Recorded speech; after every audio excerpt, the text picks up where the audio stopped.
So, whilst the season opener at Melbourne won't give us a full preview of what we can expect for the rest of the season, it will reveal some small things that could have massive knock on effects later in the season. Just tiny little things that can appear small now, but over the course of the season will grow and fester into much larger factors. And I really think that there are a few things that's worth keeping our eye out for later in the season. Whilst there may not be blindingly obvious now, later in the year we'll all be saying that the signs were obviously there. But just before we get into this, can I say how great it is to be kicking off the season once again in Australia at Melbourne? And so, okay, Bahrain was acceptable, but Australia, Melbourne, you're plonked right in the middle on a proper circuit with properly raw F1 fans. And if you're like me in the UK, you'll be getting up to watch it at 4 a.m, so best of luck to you. And also, those raw F1 fans are going to have a new hero in town, and if Oscar Piastri isn't loving that, then the McLaren merchandise department, I'm sure, truly are. So, let's crack on and see what the season opener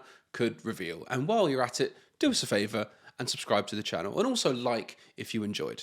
So, first things first, what people are really dying to see is Hamilton in a Ferrari, and how the whole thing is going to pan out with the team, and not just the team, with Charles Leclerc as well. And from what we've seen so far, I think it's safe to say that the Hamilton-Ferrari honeymoon period is in full swing. They're all looking happy and smiley, endless compliments, picnics on the lawn, holding hands. It's all looking very lovely. For now, anyway. And things also look to be very civilised and very cooperative between Hamilton and Leclerc as well. And I don't know if this is going to continue, but if it does, then I'll eat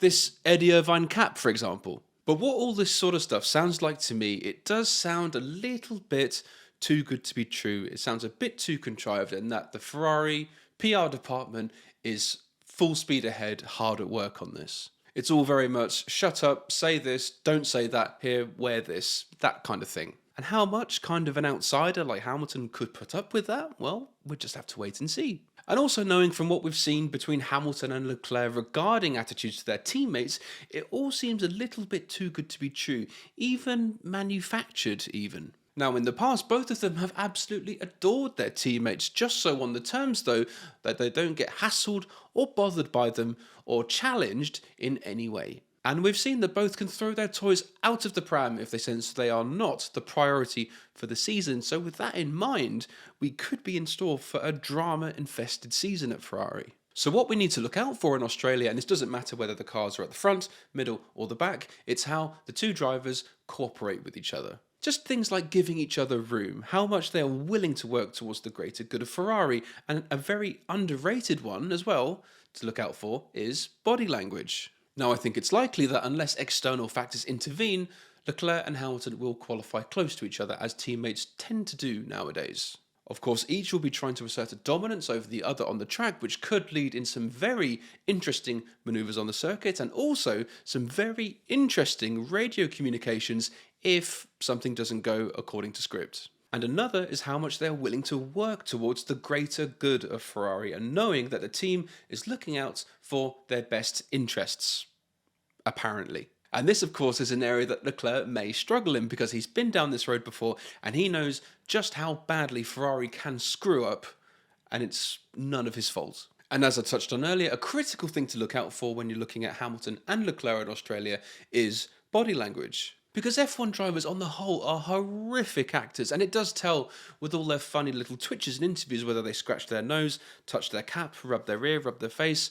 They would all make horrific poker players or card players. All these little tells when they're just talking rubbish. Honestly, Sky or someone needs to have a body language expert in there just to assess their whole movements during interviews. And so whilst Melbourne won't give us the full script as to how the Leclerc-Hamilton partnership will pan out, it will certainly perhaps plant a little seed, which will grow over time, and will give us an insight as to what we may expect or kind of envision later down the line. But moving swiftly onwards, moving on towards the rookies, the new drivers on the grid, and seeing exactly what they're made of and if any of them are feeling lucky. Because after all, there will be 4 rookies starting in Australia, which is nearly a quarter of the whole grid. So whilst it's fantastic to see fresh new blood in the sport, all of these guys have just one shot at a first impression. Now, the thing to bear in mind is that after the F1 winter break, The media, the news, and everyone is absolutely starving for a story. And so any kind of minor mistakes or any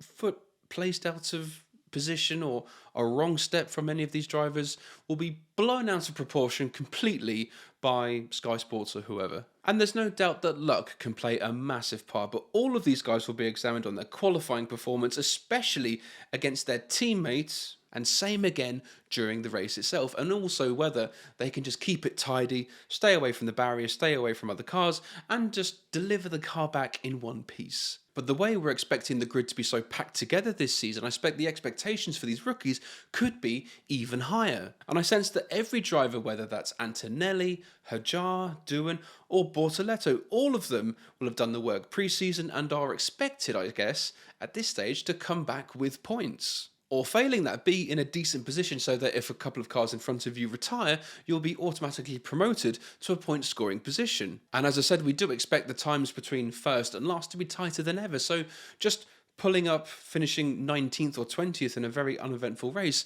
is not going to set the best impression. And talking about pressure, you have got to feel for Jack Doohan at the moment. I mean, he is under that sort of Red Bull pressure before he's even turned a wheel. Turned a wheel in anger, that is, of course, because he's never actually started an F1 race, but even still, your heart goes out to him. And it's all because Alpine have the intriguing Franco Colapinto waiting in the wings. And it's all because Flavio Briatore, he's done that thing where he's gone and ordered his dessert before he's seen the full menu. That's effectively what's happened here. And with an apparent 5 or 6 race window to prove himself at Alpine, we'll have to see if that's genuine. But at Doohan's homecoming race, and also coming from a great motorsport family, we can get a little glimpse as to whether he's going to be a Carlos Sainz Jr. or a Jolyon Palmer. And we'll also see if RB has made the right decision signing Hajar over perhaps a more experienced driver. But for his sake, being at Red Bull, RB, whatever you want to call it, he is going to have to hit the ground running immediately at Australia and score points. But as we've seen countless times, Red Bull HQ,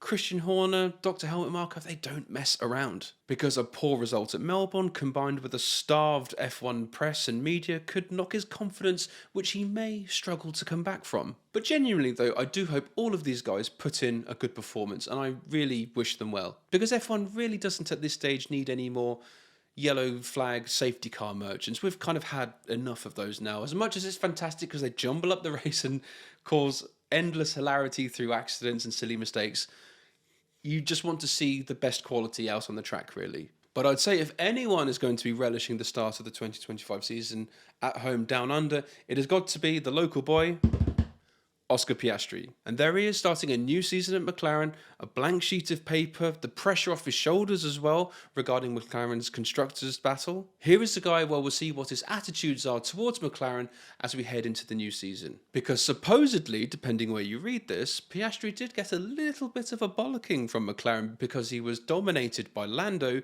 in the qualifying head-to-heads as well as fastest laps. Now, personally, and I'm sure you guys think this as well, Oscar had a superb season who really gave the drivers around him, including Lando Norris, something to think about. But unfortunately, the nerds who do the stats and the numbers don't really seem to care about that. Which means that, although he's getting that sort of feedback, despite the season that he had on paper, it's going to be really interesting to see what his attitudes towards McLaren are as the season progresses, as we go along. Because I'm sure if he channels his inner Mark Webber, he's going to go out there with the reins off and say, right, I'm nobody's number 2 driver, I'm going to go out there and I'm going to show McLaren they don't know who they're messing with. Or later on, it could lead him to the attitude of, right, well, McLaren don't clearly appreciate what I've done in the Constructors' Battle last year, I might give Christian or Toto a call. So keep an eye out, especially if he races closely with Lando, and doubly especially if these close parts are on the first corner or in the last stages of the race. Because I don't think he's going to be taking any prisoners at this stage.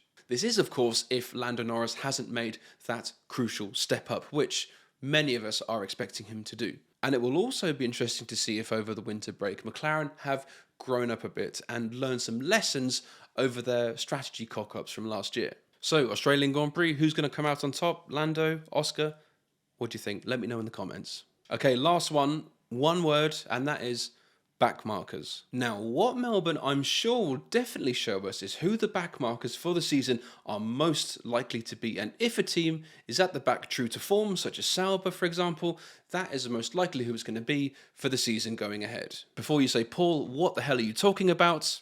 Wait just a second. Now, we all like some change from season to season. A team at the back might improve to the midfield, or seeing another team slip down to the back just adds a bit of variety as we go through the seasons. Because at the end of the day, somebody has to be at the back, and if they are there characteristically so, normally these kind of teams, they don't have the money, resources, people, or time, or facilities to develop their way out of trouble. For example, say as Australia, if Mercedes or Aston Martin got it completely wrong and were at the back of the grid, you can kind of expect them to develop their way up to the midfield at least. In fact, actually, as McLaren did in 2023, started the season terribly, ended it on form. Whereas if Sauber, Haas or Alpine, if they started the season badly, knowing how they are and everything, that is probably most likely as to where they're going to be come the season end. And also with the rookie starting this year at Sauber, Alpine and RB, it's not like these guys are going to be able to drive their way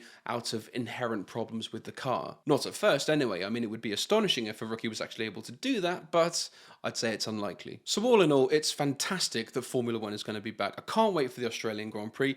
Do let me know in the comments below what you're looking forward towards the most, what you think is going to happen, any surprises perhaps that you think there'll be. Let me know in the comments below. And also do let me know if I've missed anything. And on that note, do subscribe to the channel. Really appreciate the support. Please like if you enjoyed it. And as always, I'm Paul, and I'll see you later. Cheers.